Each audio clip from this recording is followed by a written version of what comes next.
Okay, so a warm welcome, everyone, to the second edition of the Indian Democracy at Work conference being organized by the Indian School of Business, the Foundation for Democratic Reforms, and the Department of Political Science, University of Hyderabad, as a collaborative event.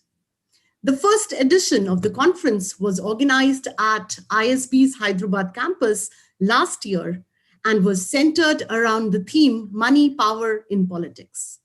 In this edition, we decided to go virtual because of the pandemic, and the theme of the conference is Rule of Law.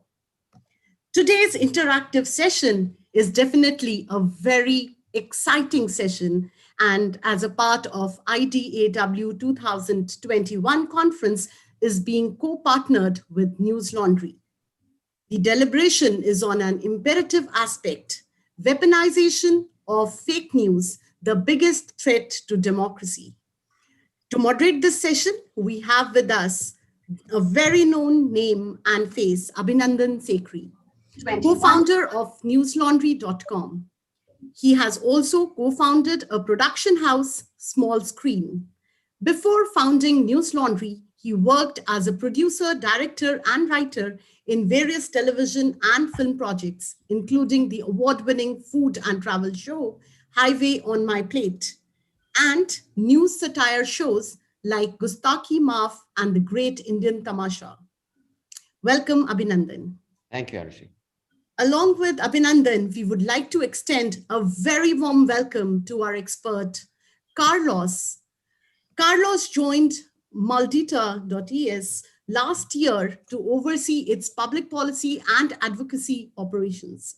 Before that, he worked in TV news for 15 years as a reporter, correspondent, and executive producer. He has a journalism degree from Spain and a postgraduate degree in elections and campaign management as a Fulbright program from New York. He is a regular contributor to the Spanish media. Welcome, Carlos. And this is going to be an interactive session between Abhinandan and Carlos in conversation on the topic of weaponization of fake news. This will be an hour-long interaction, and towards the second part of the interaction, we will be taking up participant questions. So please do keep writing your questions on the Q&A box available on your screens. So over to you, Abhinandan, for this discussion.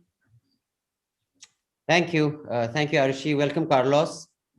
Thank you. Thanks so much for having me. Yes, it's a pleasure. And you have done some fantastic work on trying to bust fake news, which is the bane of our times, which is a byproduct of the hyper-connected, online world we live in. And there have been some obvious advantages to that, where, just collaborating and democracy becoming strengthened because various people can get together, and the advocacy platforms are a lot more convenient for people across the world. However, let me just start off by the biggest conundrum in this entire fake news. Actually, let's just go with fake news first. I know, Rema Rajeshwari is supposed to join us. She is a decorated and one of the brightest police officers in India today. But unfortunately, she had to get the vaccine shot for COVID, and she had some side effects. So she's in hospital. So maybe if she joins us midway, it'll be great to take her. But I had been on a panel with her, and she had, given me a case of when a district that she was in, there were like riots because of a certain WhatsApp group that had gone around, and then she had gone with her team and said, this is not correct news. They, tracked down the perpetrators of those fake news. Now, that happened at a very small scale, at a level. And, I was hoping she'd be able to share that with us. But since she's not here, I'll just tell you that she had shared this with me in another session we did together in Delhi. But let's see what happened at a level, what Trump did. That's the biggest glaring example. It was a real life consequence of him perpetuating news which was demonstrably false. You have been fact checking and busting, fake news across Europe, and you're one of the most credible platforms in the continent. Can you tell me some real life examples of where this had seriously devastating real world consequences, and not just drops in the stock market, but something like real world. Yeah. Yeah, absolutely. We are seeing all the time consequences in real life. Actually, that's a measure we take into account when we do our debunks, because sometimes we try to only debunk things that we know they are truly viral, but sometimes we make an exception to that rule and try to enter sooner to those aspects that maybe they are not viral yet, but they represent a real danger to people. Like, as you were saying, not a drop in the stock market, but actual danger for the lives of the people. We are seeing that all the time with, especially, for example, anti-scientific content regarding illnesses or this pandemic, for instance, about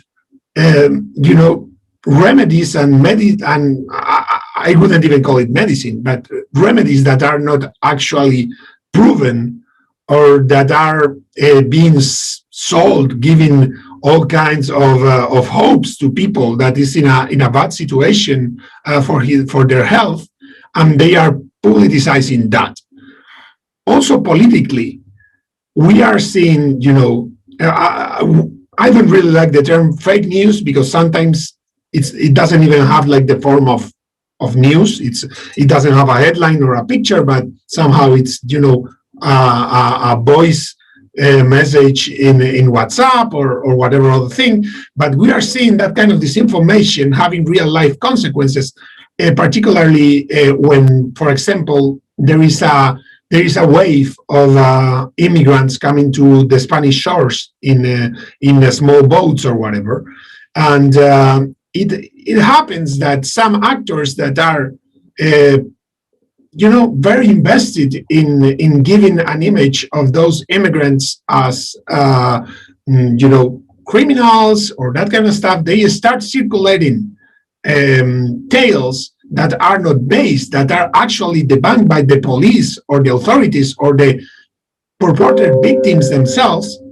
They are fake, but they start making the rounds. It's sometimes in small islands or not so big communities. When this kind of fake news started spreading about a crime committed by an immigrant, or they did this thing or that other thing, that many times ends up in violence. I mean, real violence, risk of life, lynching, that kind of thing. So, what we see when we do our debunking and our fight against disinformation is that there are some people that are into it because they make money out of it, like they collect clicks and advertising money, and that's what they do. Some others, they just do it because they, it's like kind of a joke for them. Like it's sometimes funny to feel that you can trick some others into thinking things that are false. But there is this other whole group of people that is trying to advance a narrative that that it's beneficial to their ideology or political interest, and sometimes that comes with a price in real actual danger to human life, and that's two examples that that come on the top of my head, because we have seen that, like a big mob of people congregating, demanding retribution, revenge for some crime that some immigrants supposedly have committed, but there is no police report, there is no victim, there is no one, there is nothing, and but that mob, sometimes of people who generally believes that, is out there to get revenge, even if the original crime didn't even exist. So,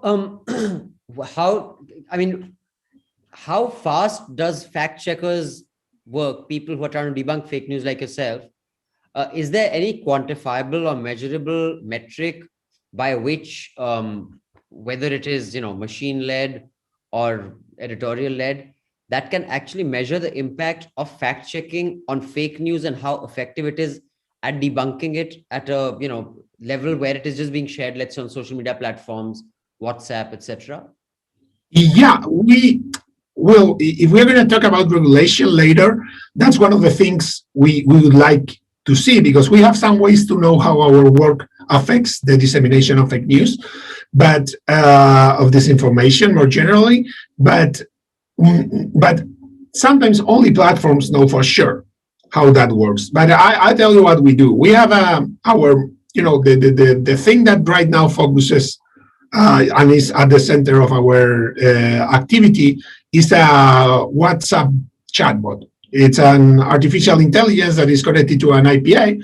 So from the user's perspective, what we ask our community to do, our the very good people that helps us do the work, that are around 40,000, 50,000 people in Spain, we ask them to send to that chatbot that there is no person after that, it's a machine, to send them any content that they feel is fishy, this somehow suspicious, and that robot, what it does is that it answers you, it replies if it recognizes natural language and images and sound and memes, and it's prepared to understand many different ways to produce this information. So once the system receives it, if we have already debunked, the chatbot will answer you with the right answer to your concern. Is this false? Is this true?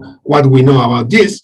But if we don't yet have the information, it serves that WhatsApp chatbot as a kind of ready alert system to tell us the things that are moving, especially because we obviously monitor public social media such as Twitter or Facebook, but we felt that we had this giant void, very dark place in private messaging, because it's confidential, right? Nobody is looking at that. So through that chatbot, we kind of know what's making the rounds there as this information. So what we do, that serves as a rapid alert system for us to know that this thing is moving, so we better get to the debunk. For the debunk itself, we sometimes use technology as, if a video has been altered, or software that helps you locate in the world because of the shadows and the time, which place it is. But most of the work is still old-style journalism, like telephone call. If they say they have detained this person in that remote village in southern Spain, is it true? Can we contact the police to know if that's true? Let's talk to the mayor and see if that's right. And once we have different sources that we can rely on it, then we'll think if we can do a debunk. Because sometimes, as you guys know, you just find things that are not verifiable, like pure opinions, that kind of thing. What we do is verify and fact check. To be more precise, we fact check facts. We don't fact check things that are not verifiable. So that's part of our work, and that kind of machine learning, artificial intelligence.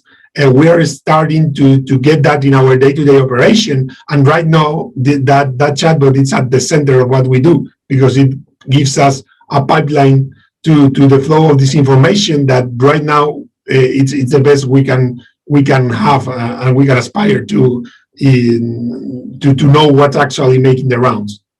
So does fact checking or debunking the false information, have you found that it gets shared as often, or at least it's measurable as often as incorrect information? I mean, is it close, or is it not close at all? I feel that it's not as close as it should be. I mean, that's why sometimes when people, we do a lot of education and workshops for different, from politicians to teachers to normal users, and we try to tell them, like, if you fell for a hoax and you posted a thing on your Facebook timeline that it's false, and you found out afterwards, please do delete it. Shit. Okay, right. Because the second post where you were explaining, I fell for the trick, it wasn't true, the reality was that post is rarely as shared as the first post. It's a fact.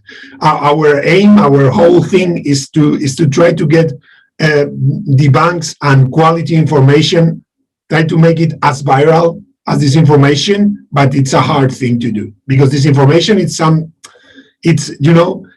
flashy, it attracts you, sometimes it relies on your own prejudice, and it feels good to think that something is true, and when it's not, it's more difficult to make it as viral as the original content. Now let me get to the point of, like we said, weaponizing fake news, weaponizing it by people who are authority figures, who are expected to give correct information, but they, intentionally put out misinformation or disinformation or just incorrect facts out there. Like I said, if you take Donald Trump, he perpetuated a myth, which, people, regular media, they didn't even need fact checking. Mainstream legacy media kept debunking it. But he has the biggest pulpit, right? He has the biggest voice. And he kept perpetuating that myth, and it prevailed. I mean, we have had a case just yesterday. There are politicians all over the world who do this, but in the case, there is a businessman, Swami Ramdev, who held a press conference saying that I have a medicine for corona, which is, endorsed by WHO. The WHO said, no, the Indian Medical Association was really angry. They said, this is not true. But people like them are authority figures. People assume what they say is true. So while fact checkers like you can debunk, some anonymous post by someone or some anonymous video, but when you have authority figures who are associated with credibility, then the very edifice of democracy, which assumes information, like democracy is called the fourth pillar. It's called the fourth pillar because it informs everybody to make an informed choice when you vote or when you take a decision. But when the information is all awry, then democracy suffers because people's decision making is not based on fact. What is the answer to this kind of weaponization of fake news when it is done by those who are authority figures and in position of responsibility? What is the pushback to that in fact-checking ecosystem? That's honestly, that's precisely what keeps me up at night. Like we have around the world, there is a fight towards establishing democracy as the system of government. But democracy, it's only as good as the information voters have when they go to the polls. It's precisely what you were saying. So how you counter those authority figures? It used to be that they were ashamed, that media could shame them into not lying so much. What we find every day, particularly in Spain, is that sometimes the problem is not so much outright lies, as in the case of Trump, but more like incomplete information, just give you one side of the thing, and it's very difficult to sometimes you debunk them, but what we feel is that there is a certain segment of the population that they are going to believe those leaders no matter what. There are some people that truly don't care about the debunk. They want to believe. But there is a much bigger segment in society, even if they have, as we all have, our own prejudices and ideas, but they don't want to be taken advantage of with fake arguments. I mean, most of the people would say, even if this is consistent, this story, this fake news, this information is consistent with what I believe, I don't want to be lied to. So, our work has gotten more difficult because, a few decades ago, when, the 10 legacy newspapers in a country, if you were, as fortunate to have 10, but the three legacy newspapers in a country decided that something was untrue, then it was officially untrue. Right. And right now, even the most outrageous lie, it has a space because everything is diverse and there's a space for all kinds of theories. So our work has become much harder. But I do think that when we intervene, and we have seen it, when we intervene, it has an effect. Even if some people want to believe that, when they see the banquet, when they're, I don't know, cousins or brothers-in-law, they reply to their message saying, but that fact checker said this isn't true. Nobody wants to be in that position. So I think and there are papers in scientific journals that have studied the effect of an effectiveness of fact checking, and I think they work. But as you were saying, when we are talking about authoritative figures, it's much harder because they do have the kind of resources to expand and to disseminate that kind of disinformation that makes it harder to debunk them afterwards. Right. Since you have studied and commented on policy, how does this unique trend, are there any models that are created, any papers that have been written on how is it going to play out? And in the context that I'm talking about is that in Australia recently, big tech and the Australian government have gone at each other, and the Australian government has said that you will pay for news, etc. There seems to be a confrontational and combative relationship brewing between big tech and government regulation all over the world. It's a question of time. At the same time, many government figures or authority figures or political figures very generously use incorrect information, or their spokesperson or their official handles put out false information. And like we saw, Twitter took down Donald Trump's Twitter account, but only when it was inevitable that he's losing. Not before that.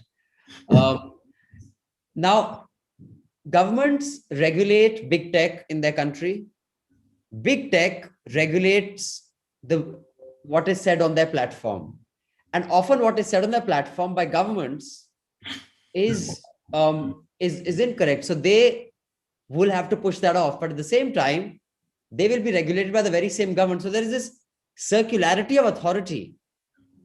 And how is this going to play out in your estimation and in the other policy experts that you speak to? Because this is truly dangerous, because if big tech and government have a symbiotic relationship, it can destroy democracy like nothing else can.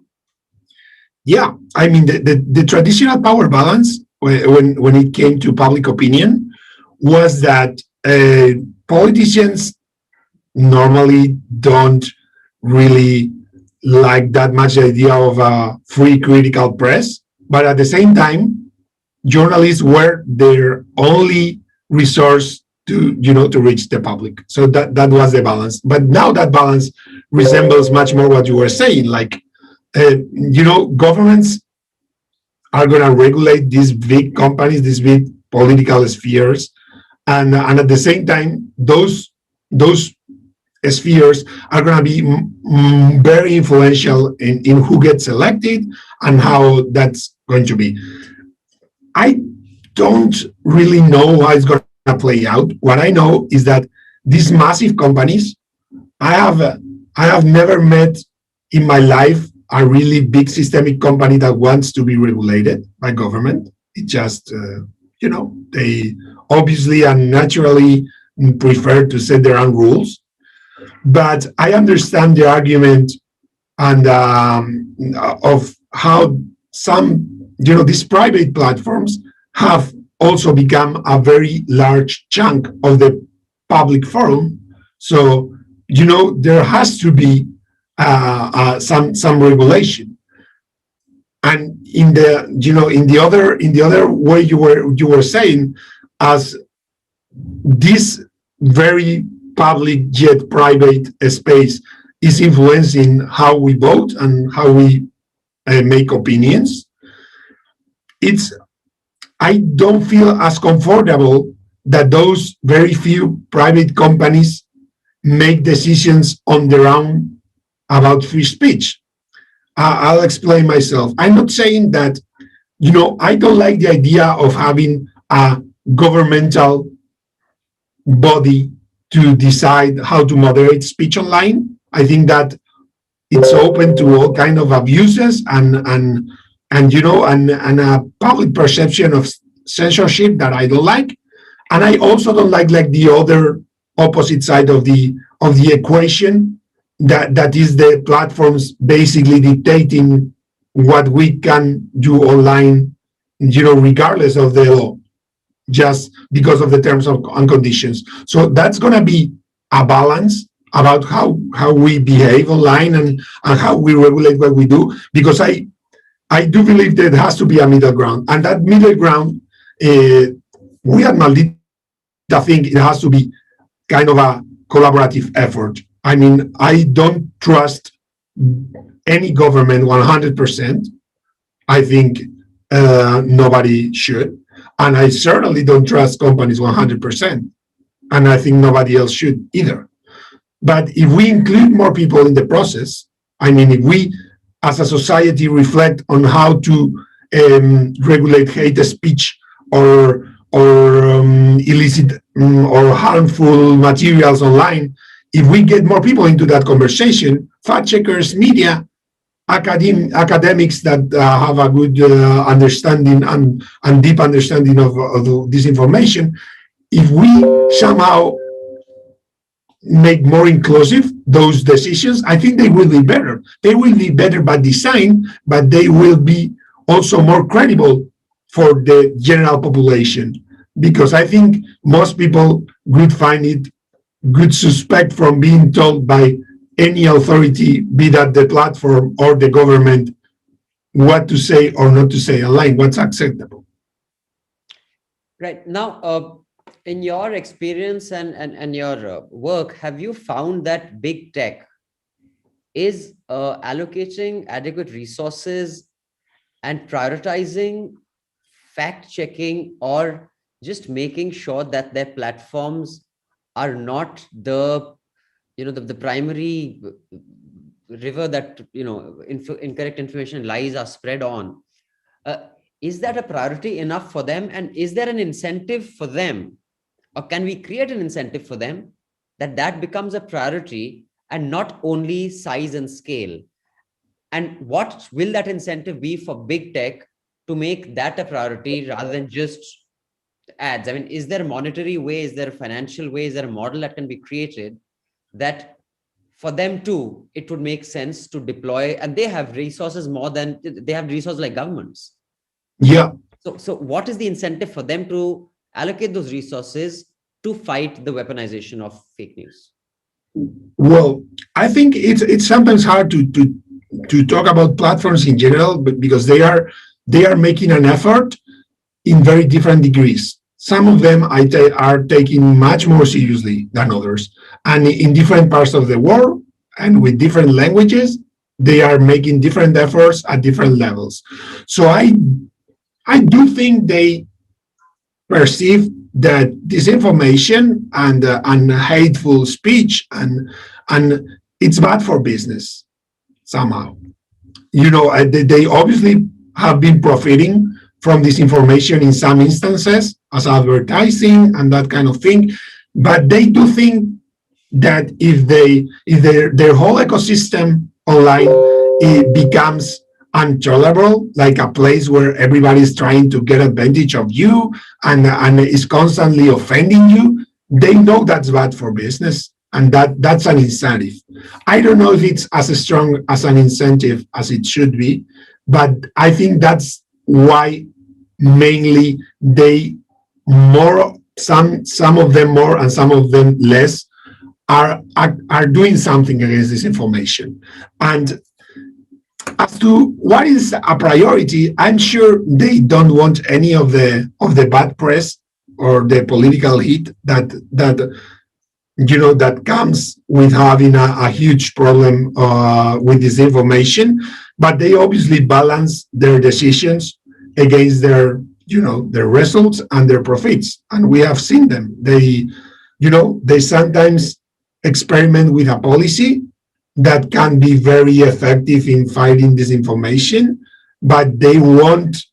I don't think that's going to be applied worldwide if that has a dramatic effect in their profits at the end of the year, because they are companies, and what they do is to win, to earn money for their investors. So they are going to keep a balance. As for what incentives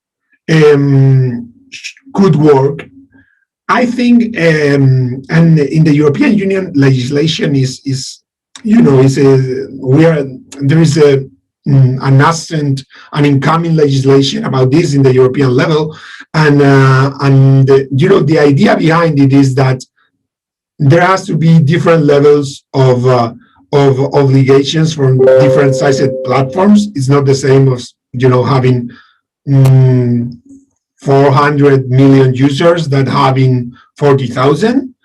And what they have thought about in terms of incentives is kind of a stick and carrot model. Like, okay, we're going to give you an opportunity. That's what I feel that the European Union is doing right now.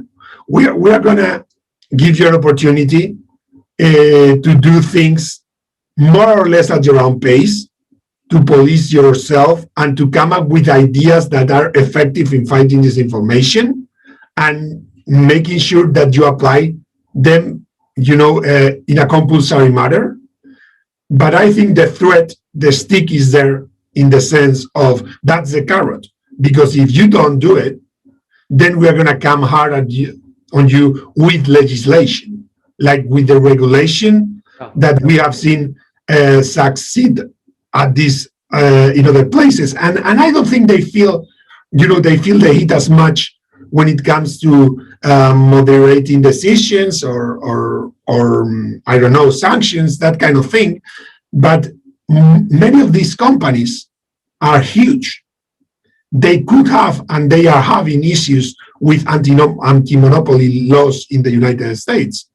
So I kind of feel, from talking to different actors, that the authorities and the legislator is making an argument that you better cooperate with us and try to have a safer space online, and not to have so much disinformation, because if we reach the conclusion that you are too big to function effectively, then you are not going to be that big, because we are going to act in other ways. So that's how I feel this debate is going to frame. I think it's going to go for voluntary cooperation, but with having the full arsenal of the law ready to intervene if they don't behave as well as the authorities are expecting.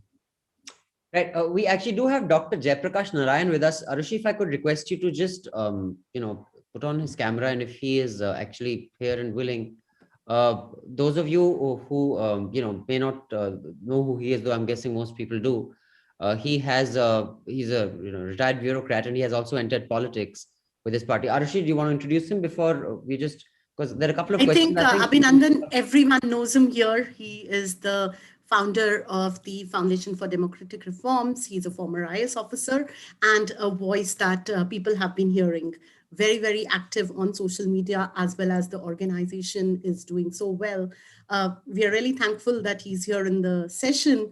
And of course, direct questions on law and related aspects can be asked. Yeah. So before I take the rest of the questions to Carlos, I just thought, since we were talking about the regulatory framework, and I have Dr. Narayan, won't remember, I had the privilege of being with him on a panel when I was part of the team that had wanted the Jan Lokpal bill to be pushed through Parliament. And I remember you had some reservations while you didn't quite disagree with the philosophy behind it.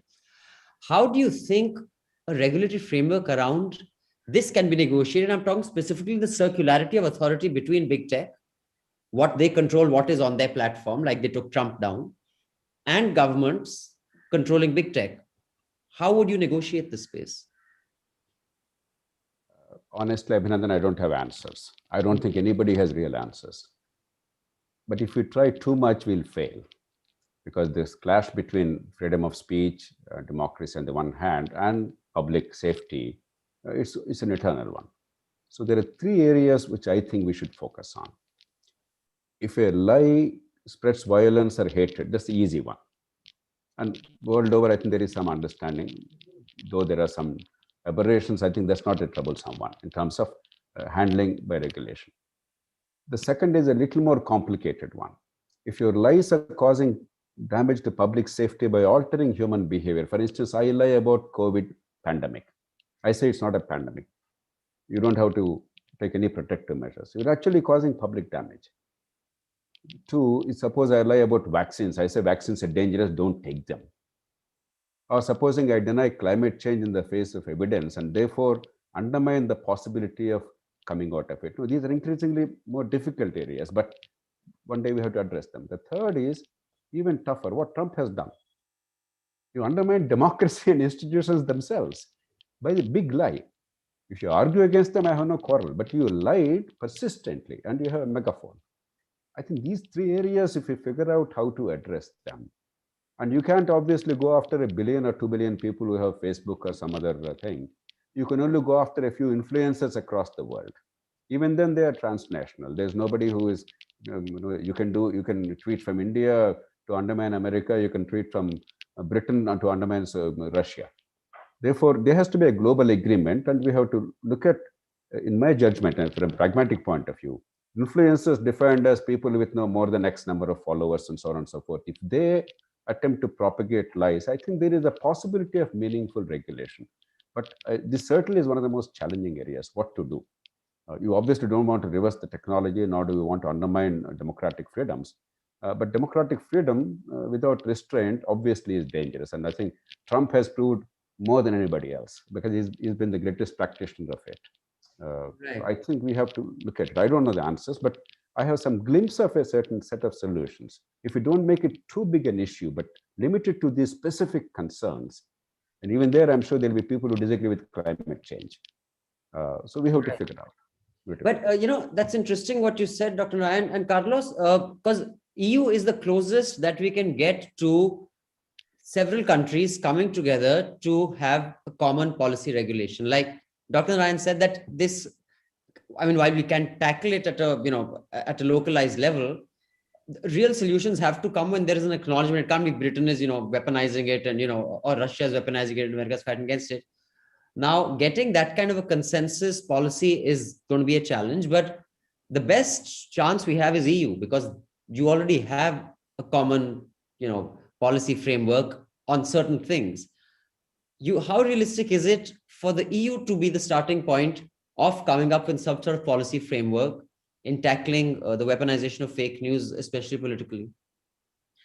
Well, the EU it's a good, as you say, a good experiment, if you want to call it that way, because it has, when we were telling before about Australia and Facebook, some companies could easily write off a whole country if it's not that interesting for them economically. And the EU is a good experiment in the same way that it was with the copyright laws in the past, because it has a lot of people, and it's also, it has a lot of consumers in the way that the wealth is relatively high, and so it's an interesting market for these companies. So I do believe it's a good starting point, but we have had this same argument here in Spain. Like, is it realistic that the Spanish government and parliament takes any measures, on our own to police these massive platforms? because it sounds a little silly to do it, to go against such a big opponent, if you want to call it that way. So I think there is a process here in the EU that is mirroring what we were talking before. Right now, we have a code of practice for big platforms, that it was a voluntary agreement that the companies, the big platforms that we are all thinking about, drafted themselves, subjecting themselves to some obligations. And the European Union has decided that that's not enough, that that's not working as well as it should against disinformation. And right now we have this process of two tracks that we were talking before, of a carrot and a stick. Like, there is a Digital Services Act that it's in the middle of a legislative process that might be completed in the next 2 years or something like that. But in the meantime, the European Commission is trying to get a revamped code of practice that is voluntary, but it's voluntary with the threat that legislation is coming, as we were saying before. Like, well, we're gonna get this code of practice better, we are gonna make it work, but in the end, if we all together don't improve it, legislation is gonna come, and that's gonna be harder for those companies. So I think the EU is a good example of that. So, Dr. Narayan, like you said, it's a very complicated and complex question, and what the policy will be, I'm sure will emerge. But in your understanding, you have also, experience in electoral politics, writing policy papers and commenting on them is something that is part of your core competence. What kind of, you think will be the perfect storm or the setting for this to become a priority, whether for governments or the private sector, the too big to fail private sector, which is almost like the internet itself? Like, for example, the crisis in the early 90s was a trigger for liberalization or the end of Indian economic policy as we knew it. That was a tipping point. There have been tipping points on various policy prescriptions. What do you think is the tipping point for this to be center stage in policy? Is it the nature of the party or the nature of politics that will emerge as a trend or as a fashion, or is it going to be any big event? Why and when will this become the centerpiece? What is the tipping point in your estimation? Abhinandan, legislatures world over have a temptation to over legislate. I have certainly seen it with the Indian Parliament. They would not like to reform the political process, but they will be all too ready to control NGOs or a cricket board. And I'm not talking of illusory things, these are real stuff. I mean, the amount of anxiety to influence or control the human behavior outside their realm is pretty surprising. Therefore, I don't think it will come from the legislatures per se. I think the perfect storm already is there. COVID, climate change, and Trump. The three together have really forced us to confront this issue dramatically. While there may not be a complete agreement on the totality of the areas that require regulation, I think there is already some understanding among at least civilized countries and democracies.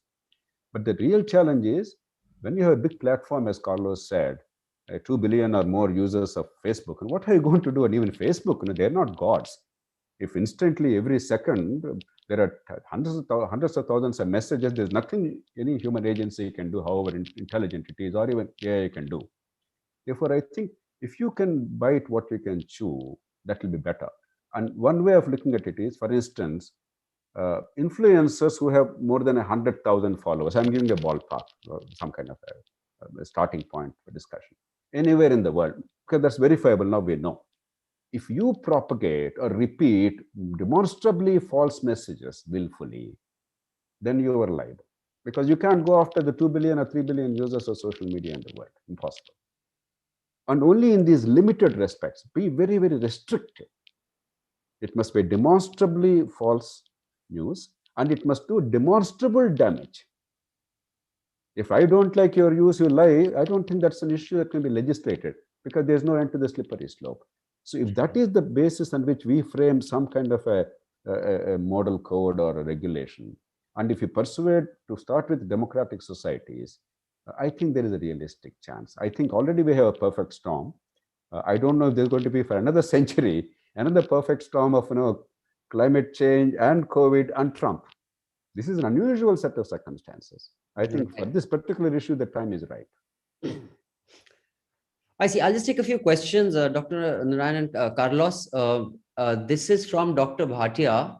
It's an easy one, so there are others, so I'll go over that. Dr. Bhatia asked, does personal opinion, agenda, wrapped as fact fall under the domain of fake news? How do you then hush down this personal opinion? Does it not go against the rights of a citizen? Well, the law doesn't stop us from having an opinion. All news is based on opinion. Objectivity is only math. There is no objectivity in anything that is being told by a human being. But as long as the facts are facts and they're accurate, I mean, that is not really a problem. And spin has been around for the longest time. Carlos, Dr. Narayan, you want to say that anything on this? No, you said it. I think maybe Carlos would like to add to that. Yeah, exactly. That I think there's a reason fact checkers are called fact checkers, because to check anything else is pointless and impossible sometimes. That's why we don't try to fact check like pure opinions and that kind of thing. We go for the facts because that's what we can actually do. And that in itself, it's already a lot of work. Yeah. Politics. This is an interesting this is an interesting question by Gopal, Dr. Gopal, TV Gopal from the Anna University. He says, are we concerned about trust on the web or truth on the web? I mean, how far are we from distrusting the web altogether? Is that a foreseeable crisis?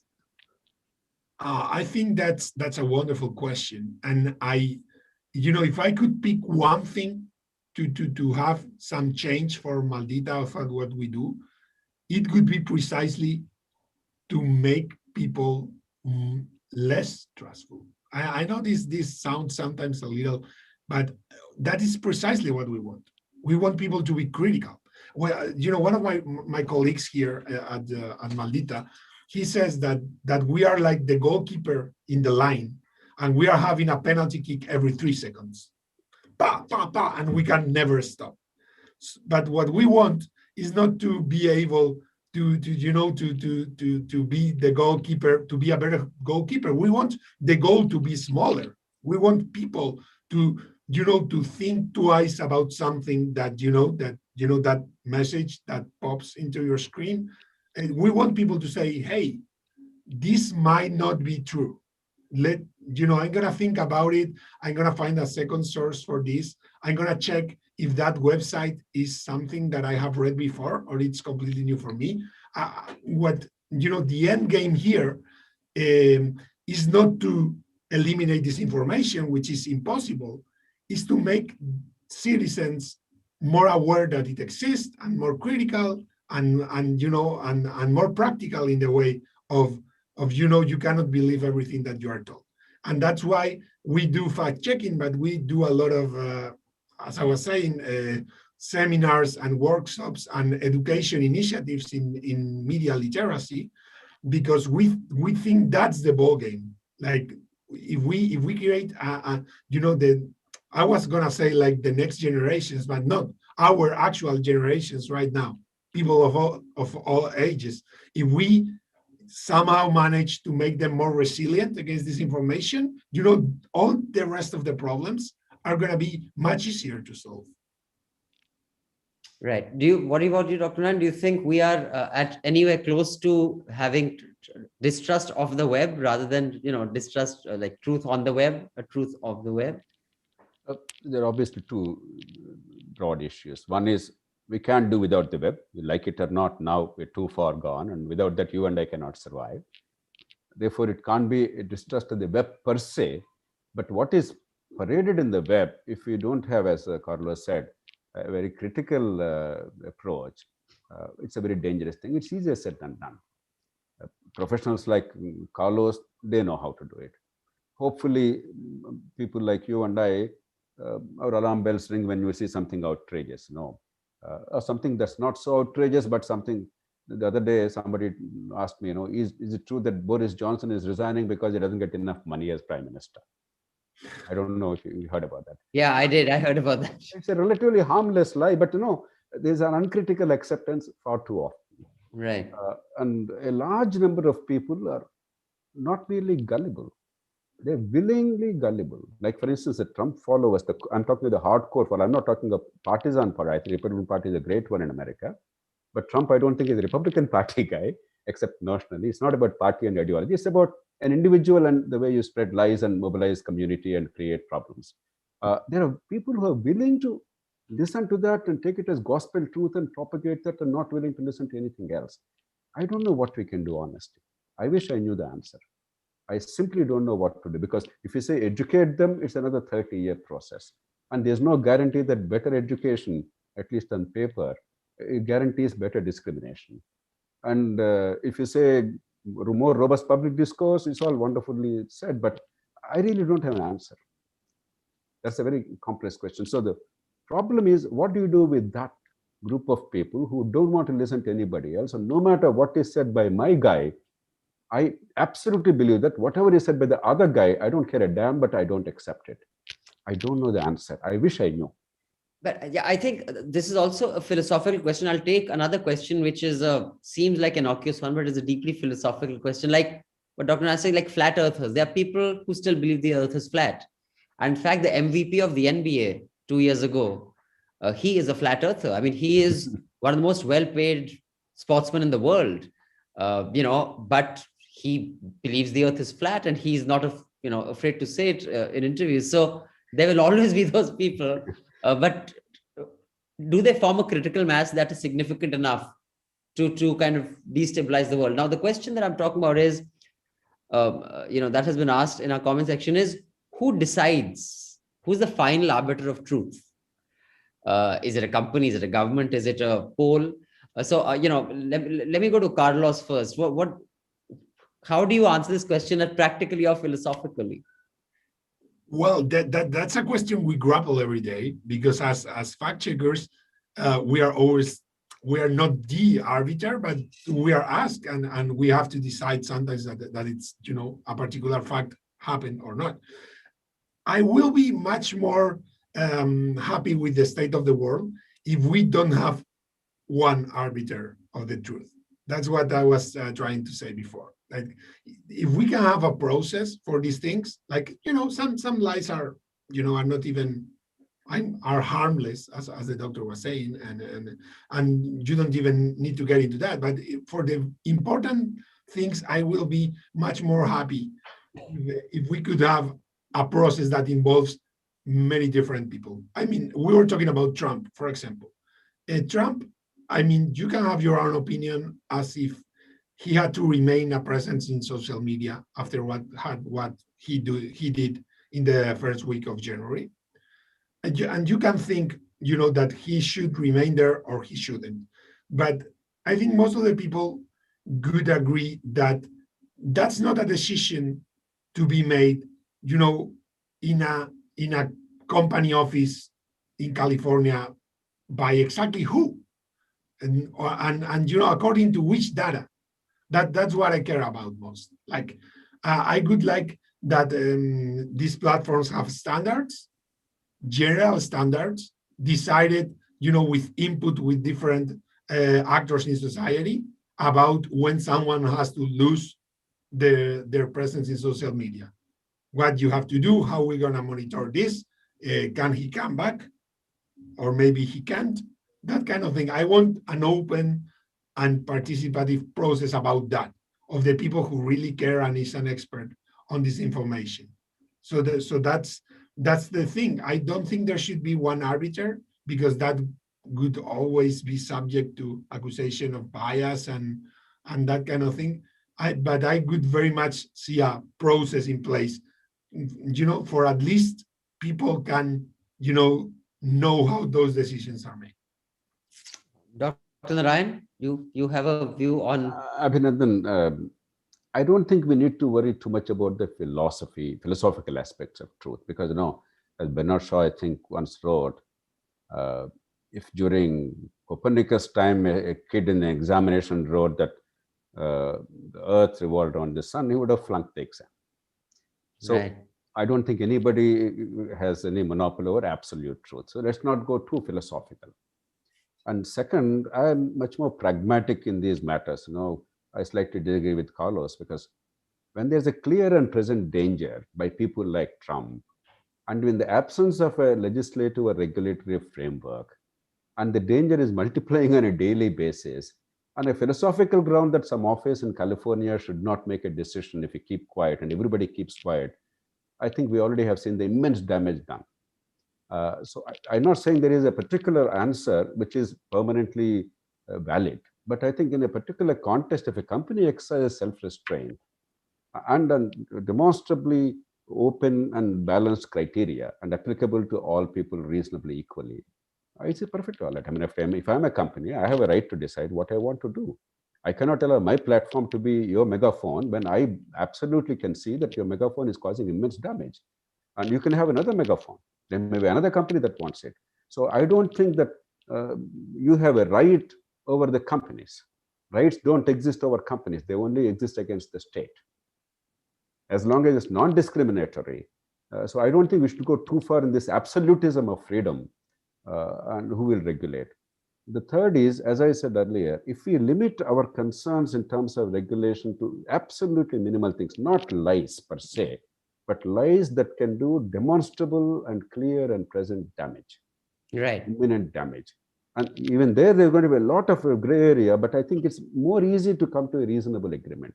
Sure. I think there is no other way. I don't think there's an answer to this, because in a family, we notice, and as a young man, as an optimist, I used to believe that most reasonable people on earth would believe broadly, certain things which are absolutely facts. They're not revisited. Now, increasingly realize that there's almost nothing that's not revisited. So there's no point getting into that stuff. So we're actually almost out of time, and we have several questions that we haven't been able to take, and I apologize, but we've had a very enriching discussion. And I'll just take this one comment which Akshat has said, that in one of my interview a few years ago, I had mentioned the book, The Dancing Woolly Masters, that how bias is inherent to everyone. So do you think even if it is not fake news per se, could bias news coverage be equally damaging to a democracy?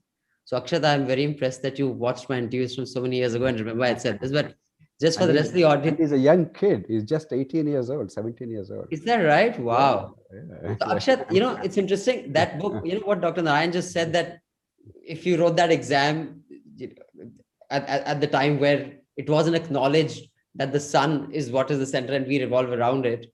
That book, for those of you who haven't read it, in the 80s, I think quantum mechanics was a newer thing, and it had kind of debunked Newtonian physics, and at a quantum level, at an atomic level, it did not follow. And basically that book starts off with the premise that look at light. If you want to prove it's a wave, you conduct a certain experiment. If you want to prove it's a particle, you conduct a certain experiment. So even science is not free of bias. And then, it goes into various, that Schrodinger's cat and stuff. So, and the entire, the premise of the book was that scientists and philosophers their pursuit is the same, the ultimate truth, God's theorem. Like, when Einstein said, if you give me all the variables, I can predict the outcome of anything. And so the ultimate truth, or God's theorem, is the pursuit. So I think if you read that book today, lots of what it said will be debunked by strings here in other scientific advancements. So yes, the truth keeps evolving, but these are deeply philosophical things. But yeah, go ahead, Dr. Narayan. One very brief aside. Shankara, he said everything is Maya. And when one day he was chased by an elephant, he ran. A disciple asked him, you believe everything is a Maya and this elephant is a Maya, why did you run? He said, Gajam Michha, Palayanam Michha. Even my running is a Maya. There has to be a pragmatic approach. If we philosophize so much that the universe and all the complexity, it's very difficult to grapple. Yeah, then you can't. There are practical realities. Let's come to some minimal practical realities and figure out how to make our lives a little better. I think that's a more sane approach. Right. Thank you, Dr. Narayan. Thank you, Carlos. It has been most enriching conversation. And I do hope I can speak with you on some other platforms, because I think there's much that maybe we'd also like to learn on fact checking from you. So thank you, Dr. Narayan. Thank you, all the participants. Thank you for your questions. And thank you, Arushi, for having me on the session. Wow, thank you so much, everyone. Thanks a lot, Carlos and Abhinandan, for such interesting and invigorating discussions. It was truly amazing to hear you guys. We were definitely missing Rema, and thanks to Dr. JP Narayan for being here and for sharing your expertise and contributing really amazingly and immensely to the discussion. Thanks to all our participants today, and there was a wonderful engagement and truly thought-provoking questions. On behalf of the Indian School of Business, I thank the Foundation for Democratic Reforms, University of Hyderabad, and News Laundry, our partners for this interactive session. So thank you one and all, and we do look forward to having you tomorrow at the same time on another important and interesting discussion around women's safety. Thank you once again. Thank you. You. Thanks, Carlos Kanai. Thank you, Dr. Narayan. Abhinandan, Dr. Carlos, thank you. Thank you. Arushi, thank you very much. Great job. Thank you. Thank you so Bye-bye. much.